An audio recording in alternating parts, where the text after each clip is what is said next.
Hello everyone, welcome back to our channel. I hope आप सभी अच्छे होंगे, प्रिपरेशन बढ़िया चल रही होगी। पहला प्रश्न हमारे पास है, किसे चंद्रवंश का तुगलक कहा जाता है? ज्ञानचंद को, देवीचंद को, अजीत चंद को, सोमचंद। तो देवीचंद इसका राइट आंसर है, ऑप्शन नंबर बी। ठीक है, इसी के साथ साथ कुछ एडिशनल चीज़ें देख लेते हैं इससे रिलेटेड। देवीचंद जो है इनको चंद्रवंश का तुगलक कहा जाता है क्योंकि विक्रमादित्य बनने की चाह में देवीचंद ने कुमाऊं का सारा खजाना लुटा दिया था, सॉरी लूट नहीं लिया था। तो उत्तराखंड के चंद्रवंश का संस्थापक सोमचंद को माना जाता है। ये आप लोगों को आई होप पता होगा, चंद्रवंश का सोमचंद को माना जाता है। कार्तिकेयपुर और कत्तूरी वंश का किस संस्थापक कौन है? कमेंट सेक्शन में कमेंट करके बताइएगा। ऑप्शन दे देती हूँ, खरपर देव, बसंत देव, निम्बर देव, या ये सभी। ठीक है, बढ़ते हैं आगे। कंठपुरा शीर्षक पुस्तक के लेखक कौन है? नीरज चौधरी, सीताकांत महापात्रा, राजा राव या फिर कमलादास। ठीक है, तो इसका राइट आंसर है राजा राव, ऑप्शन नंबर सी।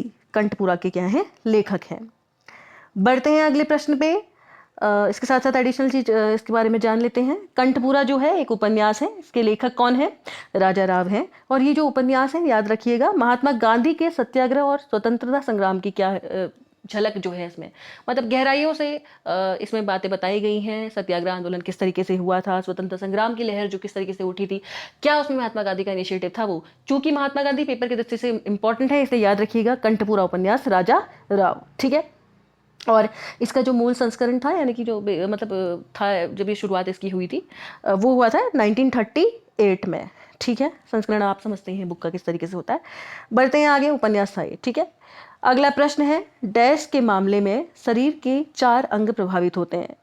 ट्राइप्लेगिया, बाइप्लेगिया, क्वाड्रीप्लेगिया या हेमीप्लेगिया। ठीक है, तो आप लोगों ने बहुत सारे डिसेबिलिटी के अंदर बहुत सारी बीमारियां पढ़ी हैं, किस तरीके से होती हैं, क्या क्या चीज़ें उसके अंतर्गत हो जाती हैं। तो उसी से रिलेटेड ये एक प्रश्न है। तो याद रखिएगा, अगर 4 अंग आपके शरीर के प्रभावित हो जा रहे हैं तो क्वाड्रीप्लेगिया हो जाएगा, 3 अंग होंगे तो ट्राइप्लेगिया हो जाएगा, 2 होंगे तो बाइप्लेगिया हो जाएगा। आई होप अब आप लोगों को ये चीज़ें समझ में आ रही होंगी। ठीक है, बढ़ते हैं अगले प्रश्न पे। और हेमीप्लेगिया में क्या होगा, आप लोग कमेंट कीजिएगा, मैं बता देती हूँ आपको, आधा या 3/2 इस तरीके से। ठीक है, अगला प्रश्न है, कुमाऊं के प्रशासन की देखभाल करने वाला प्रथम गोरखा गवर्नर कौन था? अजब सिंह थापा, भूमसा, जोगा मल्ल शाह, काजी नरसाही। ठीक है, तो याद रखिएगा, कुमाऊं के प्रशासन में देखभाल जिसने की थी, तो प्रथम गोरखा गवर्नर कौन था? जोगा मल्ल शाह। ठीक है, इससे रिलेटेड एक फैक्ट और, 1790 कुमाऊं पे आप लोगों को याद ही होगा, 1791 किस पे? गढ़वाल पे। ठीक है, इन्होंने आक्रमण किया था गोरखाओं ने, 1790 और 1791। ठीक है, आप लोगों को याद भी होगा पृथ्वीराज शाह की मृत्यु, खुड़बड़ा का युद्ध 1804 भी आप लोगों को याद होगा। और साथ ही साथ 1815 जो है वो भी आप लोगों को याद होगा। क्या 1815 में क्या हुई थी? संगोली की संधि। ठीक है, और साथ ही साथ इससे एक क्वेश्चन और बन सकता है, संगोली जो है वर्तमान में कहाँ पे है? बिहार में है, ये भी याद रखिएगा। ठीक है, बढ़ते हैं अगले प्रश्न पे। अगला तो यहाँ पे पहले से थोड़ा इसकी एक्सप्लेनेशन भी सुन लीजिए। जोगा मल्ल शाह जो कि 1791 से 92 ईस्वी में कुमाऊं पर क्या रहा? गोरखाओं के अधिकार के बाद प्रथम गोरखा सूबेदार या सुब्बा हो गए, जोगा मल्ल शाह नियुक्त हुआ। गोरखाओं द्वारा कुमाऊं में पहला भूमि बंदोबस्त कब कराया गया है? बहुत इंपॉर्टेंट लाइन, 1791 से 92 ईस्वी में सुब्बा जोग मल्ल शाह द्वारा कराई गई थी, जिसके तहत कुमाऊं में 20 नाली जमीन पर 1 रुपए का टैक्स लगाया गया था। याद रखिएगा, उस जमाने का 1 रुपया बहुत हुआ करता था। ठीक है, कुमाऊं का दूसरा सूबेदार काजी नरसाही को बनाया गया, जबकि अजब सिंह थापा को कुमाऊं का तीसरा सूबेदार बनाया गया। और इसके समय में अल्मोड़ा के 1500 जो ग्राम थे वो प्रमुखों का सामूहिक नरसंहार भी हुआ था। ये तीनों लाइन जो है बहुत महत्वपूर्ण है, याद रखिएगा। पहला सूबा, दूसरा सूबा और तीसरा सूबा कौन था? ठीक है, तो जोगा मल्ल शाह याद रखिएगा। बढ़ते हैं अगले प्रश्न पे। भारत में प्रथम मुक्त विश्वविद्यालय किस वर्ष स्थापित किया गया? 1961, 1982, 1985 या फिर 2001। ठीक है, तो आंसर देने की कोशिश कीजिए। तो देखिए, इसका राइट आंसर जो आपका हो जाएगा वो हो जाएगा 1982, 1982। 2000 से 2001 से आपको याद आता होगा सर्व शिक्षा अभियान, SSA। ठीक है, 1961 से आपको याद आ जाना चाहिए क्या? NCERT। ठीक है, और 1963 से क्या आना चाहिए, कमेंट सेक्शन में कमेंट करके बता दीजिएगा। मैं आपको ऑप्शन दे देती हूँ, एनवीएस, केवीएस, इग्नू या फिर आपका है एनसीटी।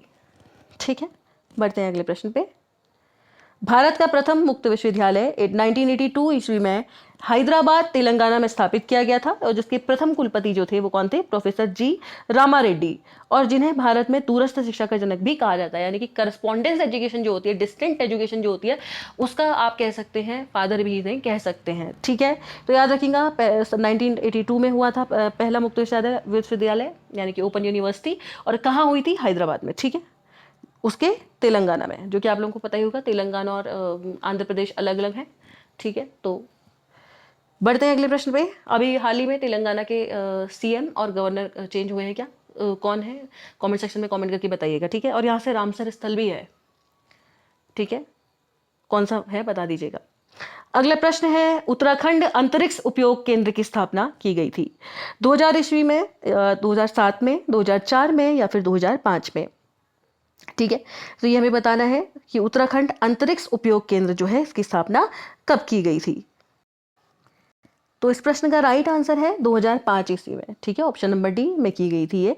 साथ ही साथ इसकी एक्सप्लेनेशन देख लीजिए। उत्तराखंड अंतरिक्ष उपयोग केंद्र की स्थापना 2005 में की कहाँ गई थी, देहरादून में की गई थी। याद रखिएगा, उत्तराखंड लिखा हुआ है आगे से। उत्तराखंड का अंतरिक्ष उपयोग केंद्र कहाँ है, देहरादून में। कब बनाया गया, 2005 में। और उत्तराखंड अंतरिक्ष अनुप्रयोग केंद्र जो है वो अंतरिक्ष से प्रौद्योगिकी से संबंधित गतिविधियों के लिए उत्तराखंड राज्य की क्या है, नोडल एजेंसी। आप लोग समझ ही सकते हैं, अंतरिक्ष से रिलेटेड जो भी चीज़ें चलती हैं, इनमें क्या चेंजेस आ रहे हैं, वो सारी चीज़ों को के लिए यूज़ होता है। ठीक है, और इसे राज्य और इनके लोगों के लाभ के लिए अंतरिक्ष प्रौद्योगिकी को नियोजित करने का अधिकार है। बढ़ते हैं अगले प्रश्न पे। ब्रह्मांड बुद्धि तथा इच्छा की अभिव्यक्ति है, यह कौन से दर्शन का विचार है, व्यवहारवाद, यथार्थवाद, आदर्शवाद या फिर अस्तित्ववाद। ठीक है, तो ब्रह्मांड जो है बुद्धि और इच्छा की अभिव्यक्ति है, मतलब इंटेलिजेंस और आपकी इच्छा जो है वो कहीं ना कहीं इसमें इंक्लूडेड है। ये किससे अंतर्गत आएगा, व्यवहारवाद जिसे आप प्रेगमेटिज्म भी कह सकते हैं, यथार्थवाद जिसे रियलिज्म कहा जाएगा, अस्तित्ववाद यानी कि एग्जिस्टेंशियलिज्म, और आदर्शवाद यानी कि आइडियलिज्म। ठीक है, तो व्यवहारवाद या प्रेगमेटिज्म आप कह सकते हैं, इसके अंतर्गत ये बात होती है। Option number A will be the right answer. तो व्यवहारवाद यानी कि प्रयोजनवाद क्या है, उपयोगिता पर बल देता है, यानी कि व्यवहारवाद जो है वो यूटिलिटी पे बल देता है, याद रखिएगा इस पॉइंट को। और सत्य को परिवर्तनशील मानता है, कि मतलब ऐसा नहीं है कि देखिए सत्य परिवर्तनशील है, ये आप लोग भी समझ सकते हैं। कई बार आप लोग देखेंगे कि बहुत सारी चीज़ों में क्या आते हैं, चेंजेस आते हैं। ऐसा नहीं है कि किसी जगह का टेम्परेचर अगर अभी 17 डिग्री सेंटीग्रेड है तो 17 ही रहेगा, हो सकता है आने वाले टाइम पे 22 हो जाए, 25 हो जाए। इवन रूम टेम्परेचर की भी जब हम बात करते हैं तो उसमें भी वेरिएशन आते रहते हैं।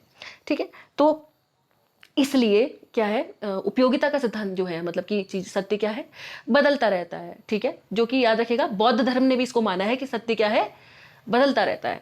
क्योंकि एजुकेशन जो है ये टॉपिक सिलेबस में, तो कहीं ना कहीं बौद्ध धर्म भी रिलेटेड हो जाता है। तो उसने कहा है कि एवरीथिंग इज इम्परमानेंट। ठीक है, तो आई होप यहाँ तक आपको चीज़ें समझ में आई हों। और प्रयोजनवाद जो है मुख्य रूप से सामाजिकता का ध्यान दिया जाता है इसमें, यानी कि देखिए सोशलिज्म के बारे में बात करते हैं, बिहेवियर के बारे में बात करते हैं प्रेगमेटिज्म के अंदर। ठीक है, और उसी के अनुसार सत्य को परिवर्तित होते रहना चाहिए। जॉन डीवी भी इसी के अंतर्गत बात किया करते थे। बढ़ते हैं अगले प्रश्न पे।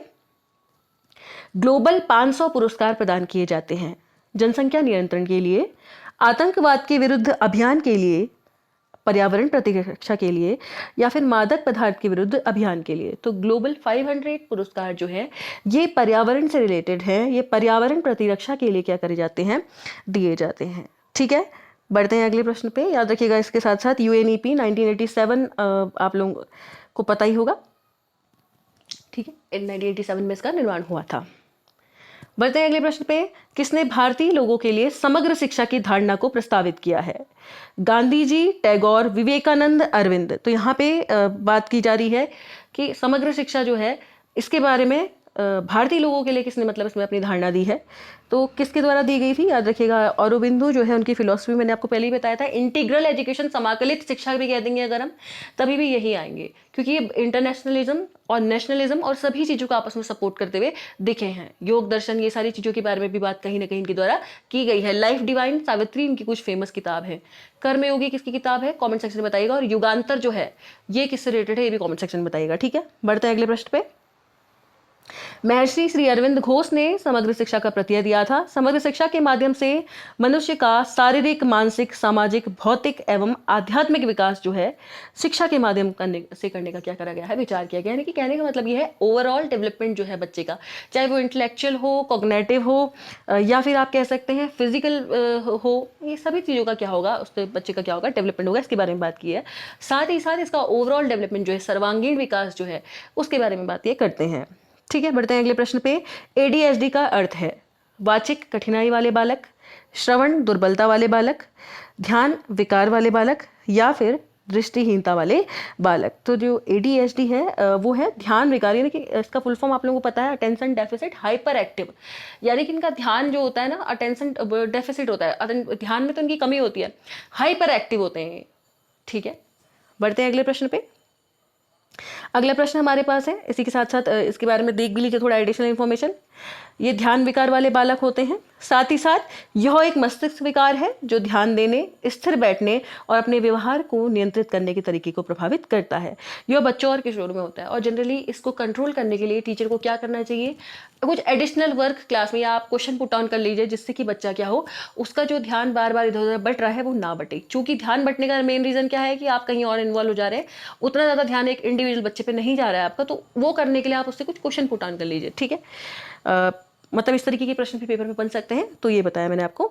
अगला प्रश्न हमारे पास है निम्न श्रृंखला में, यानी कि आपको ये सीरीज दी हुई है, आपको बताना है क्वेश्चन मार्क की जगह पे क्या आएगा।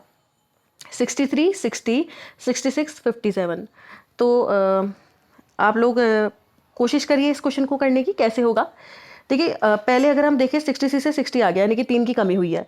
60 से 66 आ गया, यानी कि 6 बड़ा है। अब 66 से 57 आ गया है, तो एक बार माइनस करने की कोशिश कीजिए, यानी कि 9 की कमी हुई है।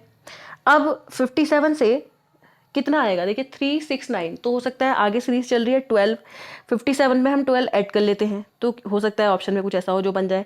तो क्या बन गया हमारा, 69 बन गया। ठीक है, तो इस क्वेश्चन का आंसर हो जाएगा 69। ठीक है, तो सीरीज कैसे चली, 3, 6, 9, 12, यानी कि पहले वाले में हमने क्या किया, पहले वाले से हमने -3 किया तो ये मिल गया, दूसरे वाले में हमने +6 किया, फिर हमने -9 किया, फिर हमने +12 किया। ठीक है, इस तरीके से सीरीज चली। आई होप आप लोगों को यहाँ तक चीज़ें एकदम क्लियरली समझ में आ गई हूँ कि इसमें हमने किया क्या, -3 +6 -9 +12। ठीक है, बढ़ते हैं अगले प्रश्न पे। अगला प्रश्न हमारे पास है, कार्तिकेयपुर का अंतिम कत्यूरी राजा था नरसिंह देव, नकुल देव, शालिवाहन देव या सुभिक्ष राज देव। ठीक है, तो इसका राइट आंसर हो जाएगा सुभिक्ष राज देव जो थे कत्यूरी, कार्तिकेयपुर का जो कत्यूरी वंश, आपको कत्यूरी वंश समझते हैं आप, कत्यूरी वंश और कार्तिकेयपुर क्या अलग अलग था या एक ही वंशज के दो अलग अलग टर्मिनेशन है, कमेंट सेक्शन में बताइएगा। सुभिक्ष राज देव थे। ठीक है, बढ़ते हैं अगले प्रश्न पे। साथ ही साथ एडिशनल चीजें देख लीजिए। कत्यूरी राजवंश उत्तराखंड राज्य का एक मध्ययुगीन राजवंश था। यह राजवंश अयोध्या के शालिवाहन शासक के वंशज हैं, इसलिए इन्हें सूर्यवंशी भी कहा जाता है। कत्यूरी वंश के संस्थापक थे वसंत देव। कत्यूरी वंश का प्रथम राजा वसंत देव तथा अंतिम राजा सुभिक्ष राजदेव थे। ठीक है, मुझे बता दीजिएगा कमेंट सेक्शन में कत्यूरियों की राजभाषा क्या थी। साथ ही साथ कत्यूरी वंश जो थे वो किस देवी की पूजा करते थे, इनकी कुल देवी के रूप में कौन पूजी जाती थी। ठीक है, और एक और क्वेश्चन मैं आप लोगों से पूछ रही हूँ, इसको भी बताने की कोशिश कीजिएगा। ऐतिहासिक राजवंश के रूप में कौन सा राजवंश जाना जाता है। ठीक है, ये आप लोग बता दीजिएगा। और राजनीतिक रूप से कौन जाना जाता था, कत्यूरी, कुषाण और कार्तिकेयपुर, साथ ही साथ चंदवंश। ठीक है, तो ये सब आप बता दीजिएगा। बढ़ते हैं अगले प्रश्न पे। फ्लाइट ऑफ पिजन पुस्तक के लेखक हैं गीता पिरामल, शोभा डे, रस्किन बॉन्ड, सुधा मूर्ति। ठीक है, तो फ्लाइट ऑफ पिजन जो है ये रस्किन बॉन्ड की किताब है। आप लोगों को पता भी है, एक नेचुरलिस्ट है, कहीं ना कहीं बहुत ज़्यादा कनेक्ट रहते हैं प्रकृति की ओर, और नैनीताल या कहीं पर को रहते थे। उत्तराखंड में काफ़ी इनका रुझान रहा है और काफ़ी चीज़ें इन्होंने यहाँ पे करी भी हुई हैं। अब देख लेते हैं लेखक और पुस्तक। रस्किन बॉन्ड जो है इनकी द्वारा लिखी गई है flight of pigeon, how to be, ठीक है, how to be a writer. फिर है collected short stories. Shobha De जो है इनके द्वारा लिखी गई है Shrilaji, the gilded life longings of a Marwari good wife. Sudha Murty जो कि बहुत ज़्यादा फेमस है, आप लोगों को पता भी होगा, इन्फोसिस भाई। और साथ ही साथ इन्होंने लिखी है the mother I never knew. इसके बाद हैं गीता पिरामल, जिन्होंने लिखी है बिजनेस महाराजास और बिजनेस लीजेंड्स। ठीक है, बिजनेस से रिलेटेड आपको कम ही देखने को मिलेंगी, ये जो पर्टिकुलरली बिजनेस लिखा है जिनके आगे, तो ये तो सीधे याद हो जाएगा आपको गीता पिरामल। ठीक है, और the mother I never knew से आप ऐसे कनेक्ट कर सकते हैं। सुधा मूर्ति की जितनी भी बुक्स हैं थोड़ा हटके मिलेंगी आपको डीप इसेंस से। ठीक, बढ़ते हैं अगले प्रश्न पे। मिनीसोटा पेपर फॉर्म बोर्ड परीक्षण एक परीक्षण है जो कि डैश को मापता है, मौखिक तर्क, व्यक्तित्व, योग्यता या फिर अंग्रेजी कौशल। तो आई होप आप लोगों को पता होगा मिनीसोटा जो है पर्सनैलिटी मेजरमेंट के लिए एक टेस्ट है मिनीसोटा। ठीक है, बढ़ते हैं अगले प्रश्न पे। मिनीसोटा पेपर फॉर्म बोर्ड परीक्षण एक परीक्षण है जो किसी की योग्यता यानी कि एप्टीट्यूड को मापता है। ठीक है, और अभियोग्यता से तात्पर्य व्यक्ति के उस रुझान, रुचि या योग्यता से प्राप्त होता है। तो ध्यान दीजिएगा यहाँ पे एक चीज़, जल्दबाजी में मैंने आपसे गड़बड़ बोल दी, ये योग्यता मापता है एक्चुअली। ठीक है, व्यक्तित्व एक पेपर में इस तरीके से क्वेश्चन आता है, निम्न में से कौन है जो व्यक्तित्व को नहीं मापता है, उसके साथ आपको दे देगा टैट दे देगा, मिनीसोटा दे देगा और अलग अलग तरीके के कैट दे देगा, तब आपको मिनीसोटा लगाएंगे अब। तो ठीक है, व्यक्तित्व नहीं मापता है, तो ये मापता है योग्यता। ठीक है, एप्टीट्यूड। तो अभियोग्यता से तात्पर्य व्यक्ति के उस रुझान, रुचि या योग्यता से होता है जो किसी विशिष्ट कार्य, पाठ्यक्रम या व्यवसाय में सफलता प्राप्त करने के लिए आवश्यक एवं महत्वपूर्ण होती है। तो एप्टीट्यूड भी आपके सिलेबस में कहीं ना कहीं मेंशन है। अभियोग्यता मापने के लिए निम्नलिखित परीक्षणों का निर्माण किया गया है। ठीक है, अब लास्ट क्वेश्चन आज का ये है, और कमेंट सेक्शन में कमेंट करके बताइएगा कि आपको आज का सेशन कैसा लगा और इस क्वेश्चन का आंसर भी लिखिएगा।